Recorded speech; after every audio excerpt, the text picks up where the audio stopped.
हमने पढ़ा दिया था उधर आप लोगों को। अब पढ़ाने जा रहे हैं कि law of equipartition of energy. उससे पहले हमने शायद पढ़ाया था वो क्या कहते हैं मोनो एटॉमिक गैस के लिए मॉलिक्यूलर फॉर्मूला जो पढ़ाया था, उनके फ्रीडम ऑफ गैसेस, यही पढ़ाया था। अब law of equipartition of energy पढ़ाने जा रहे हैं। Law of equipartition of energy क्या होती है ये देखिए। Law of equipartition of energy में ये होता है कि एनर्जी ऑफ ईच पार्टिकल, सभी पार्टिकल्स की एनर्जी क्या होती है, या मॉलिक्यूल्स की एनर्जी क्या होती है, equipartition of energy. Law of equipartition of energy का मतलब क्या है पहले ये तो समझा देते हैं। एनर्जी मतलब ऊर्जा, इक्विपार्टीशन सम पार्ट में बांटना है, यानी कि समान भाग में। तो एनर्जी को समान भाग में बांटने का नियम ये है। तो ये नियम क्या कहलाता है कि मॉलिक्यूलर और जो पार्टीशन है, जो पार्टिकल है या मॉलिक्यूलर है, मॉलिक्यूल्स हैं, उनको उनके पास जो भी एनर्जी होगी, पूरी टोटल एनर्जी जो भी होगी सभी मॉलिक्यूलर के पास सेम सेम होगी, मतलब समान भाग में बटी होगी। और वो एनर्जी कितनी होती है, तो एनर्जी होती है E is equal to half k T. पर मॉलिक्यूलर्स के लिए F half k T. F moleculars है तो F हाफ के टी होगा। अगर मोनो के लिए मोनो के लिए यूज करें, मोनो एटॉमिक गैस मॉलिक्यूल्स के लिए, एटॉमिक गैस मॉलिक्यूल्स, तो उसके लिए F का मान कितना होता है, 3 होता है। तो E is equal to 3/2 kT। अगर हीटिंग का इफेक्ट होता था 3 से 5 हो जाता था 2 का, तो यहाँ पर भी हीटिंग का इफेक्ट पड़ेगा। हीटिंग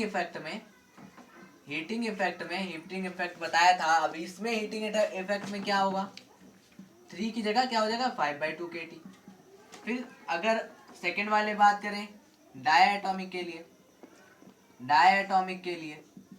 तो क्या होगा एनर्जी लेवल, ये फॉर्मूलेस बस याद कर रहे हैं। तब क्या होगा, F की जगह हम क्या रखेंगे 5/2 kT। इस पर हीटिंग इफेक्ट पड़ेगा तो 7 हो जाएगा।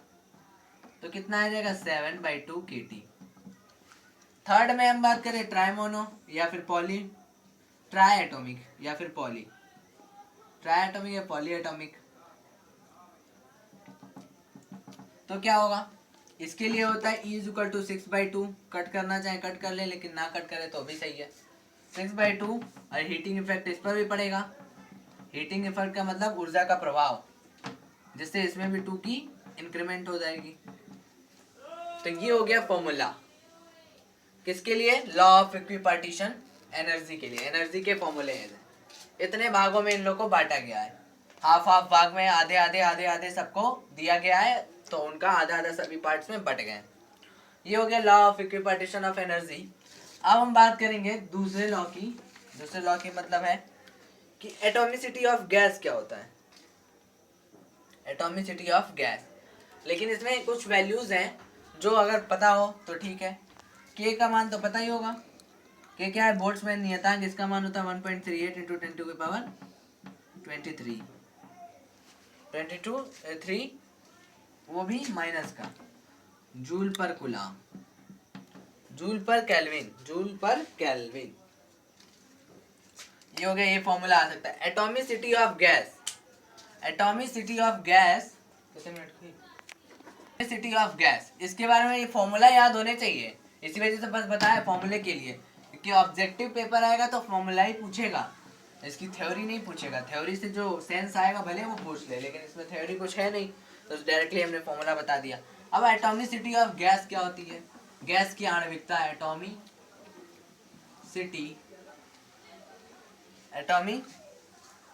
ऑफ गैस,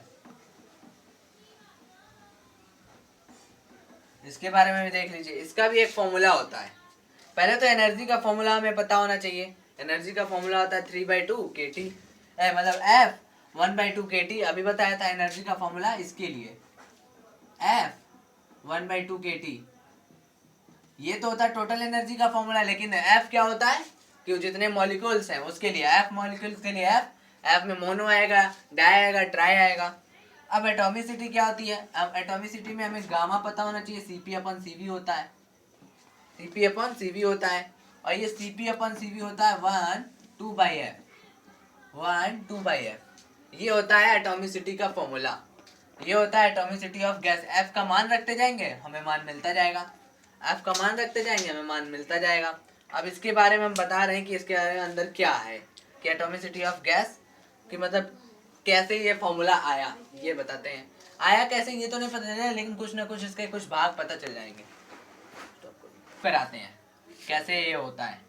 तो आगे बढ़ने से पहले हम बता दें कि यहाँ पर एनर्जी का जो फॉर्मूला है, चूंकि F/2kT ये पूरा फॉर्मूला है।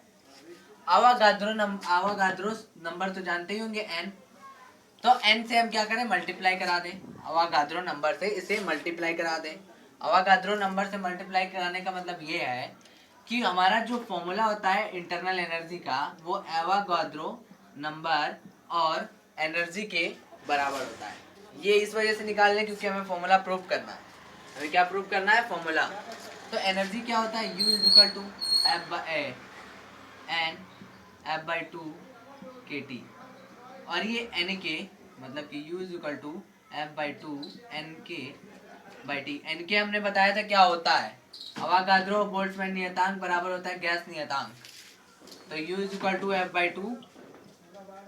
F/2 RT, एक फॉर्मूला ये निकला। ये क्या है, इंटरनल एनर्जी का फॉर्मूला। ये क्या है, इंटरनल एनर्जी का फॉर्मूला। अब F का मान रखते जाएंगे तो हमें सबके लिए इंटरनल एनर्जी का मान निकलता जाएगा, काइनेटिक गतिज ऊर्जा का मान, मतलब इंटरनल आंतरिक ऊर्जा का मान। अब आंतरिक ऊर्जा आ गई। अब ये क्यों निकलवाया, क्योंकि अभी हमें ये यूज करना है, इस वजह से। अब हमें मालूम है Cv का मान क्या होता है। Cv का मान अब बताते हैं, Cv का मान क्या होता है। मतलब कि Cv का मान हमें पता है, Cv का मान du/dt होता है। क्यों होता है, specific heat at a constant volume पर dq mc∆T होता है। m का मान 1 रखेंगे, c की जगह कांस्टेंट वैल्यू c जो मतलब इस समय वॉल्यूम क्या होगा, कांस्टेंट होगा तो Cv, और dt की जगह dt ही रहेगा। और dq की जगह du कैसे आया, जब हमारा वॉल्यूम कांस्टेंट रहेगा तो टेम्परेचर तो चेंज होगा ना, और उस समय टेम्परेचर जब चेंज होगा तब हमारा क्या आएगा, इंटरनल एनर्जी आएगा, यानी du का चेंज आएगा। और वॉल्यूम कांस्टेंट होने की वजह से हमारा dw 0 होगा। तो फर्स्ट लॉ से हम देखें तो dq = dw plus du plus dw। dw 0 हो गया तो dq किसके बराबर हो गया, du के। तो यहाँ du, तो du बराबर क्या आ जाएगा, cv dt। cv का मान यहाँ से निकालो तो du/dt, ये मान यहाँ से आया। तो cv/du/dt होता है cv का मान। और du की जगह हमने क्या निकाला, ये तो cv d/dt, u का मान F/2 RT हो गया ना। अब यहाँ पर ये सब कांस्टेंट है, F मान है ये भी कांस्टेंट होगा, R जो गैस नियतांक बाहर आ गया, तो d/dt R का करेंगे तो कितना 1 आएगा ना, t के रिस्पेक्ट में 1 ही तो आएगा। तो बचा क्या हमारे पास, F/2 R। तो Cv का मान क्या आ गया, F/2 R। मेयर्स फॉर्मूला सबको पता होगा कि मेयर्स फॉर्मूला क्या होता है, Cp - Cv = R। Mayer's formula होता है Cp - Cv = R। Mayer's formula से हर एक चीज यूज कर रहे हैं, ज्यादा नहीं। मेयर्स फॉर्मूला क्या होता है, Cp = Cv - R। तो Cp को यहीं छोड़ा, Cv plus R, Cv plus R। और Cv का मान क्या है हमारा, F/2 R। Cp = F/2 R plus R। R common ले लेते हैं तो Cp का मान क्या आ जाएगा, F/2